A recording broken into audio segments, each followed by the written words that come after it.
ಮದ್ಯಪಾನ ಸೇವಿಸಿ ಯುವಕನೋರ್ವರ ಮೇಲೆ ಮಾರಣಾಂತಿಕ ಹಲ್ಲೆ ನಡೆಸಿ ಪುನಃ ಬೆಳಗ್ಗೆ ಮನೆಗೆ ನುಗ್ಗಿ ಹಲ್ಲೆ ನಡೆಸುವುದಾಗಿ ಬೆದರಿಕೆ ಹಾಕಿದ ಹಿನ್ನೆಲೆಯಲ್ಲಿ ಭಯಭೀತಗೊಂಡ ಹಲ್ಲೆಗೊಳಗಾದ ಯುವಕ ಆತ್ಮಹತ್ಯೆಗೆ ಶರಣಾದ ಘಟನೆ ಸಿಂಧನೂರು ತಾಲೂಕಿನ ಬೆಳಕುರ್ಕಿ ಗ್ರಾಮದಲ್ಲಿ ಮಂಗಳವಾರ ನಡೆದಿದೆ.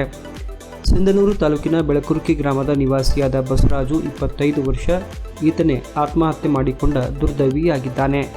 ಒಳಬಳ್ಳಾರಿ ರಸ್ತೆಯಲ್ಲಿ ರಾತ್ರಿ 8 ಗಂಟೆಯ ವೇಳೆಗೆ ಭೀಮಣ್ಣ, ಹನುಮಂತ, ಅಂಬರೀಷ ಹಾಗೂ ಇತರರು ಸೇರಿಕೊಂಡು ಮದ್ಯಪಾನ ಸೇವಿಸಿ ಬಸವರಾಜುವಿನ ಮೇಲೆ ಮಾರಣಾಂತಿಕ ಹಲ್ಲೆ ಮಾಡಿ ಮನೆಗೆ ನುಗ್ಗಿ ಕುಟುಂಬಸ್ಥರನ್ನು ಕೊಲ್ಲುತ್ತೇವೆ ಎಂದು ಜೀವ ಬೆದರಿಕೆ ಹಾಕಿದ ಹಿನ್ನೆಲೆಯಲ್ಲಿ ಆತ್ಮಹತ್ಯೆ ಮಾಡಿಕೊಂಡಿದ್ದಾನೆ ಎಂದು ಆರೋಪಿಸಿ ಮೃತನ ತಾಯಿ ಹಾಗೂ ಸಹೋದರ ನಾಗರಾಜು ಸಿಂಧನೂರು ಗ್ರಾಮೀಣ ಪೊಲೀಸ್ ಠಾಣೆಯಲ್ಲಿ ದೂರು ನೀಡಿದ್ದಾರೆ.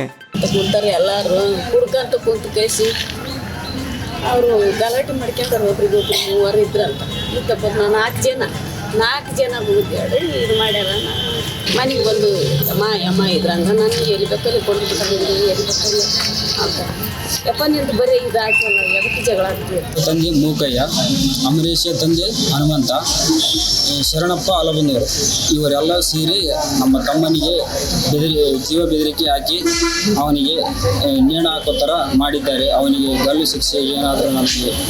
ತಮ್ಮ ಸಹೋದರನ ಸಾವಿಗೆ ಕಾರಣರಾದವರನ್ನು ಬಂಧಿಸಿ ಕಾನೂನು ಕ್ರಮ ಜರುಗಿಸಬೇಕೆಂದು ಆಗ್ರಹಿಸಿದ್ದಾರೆ.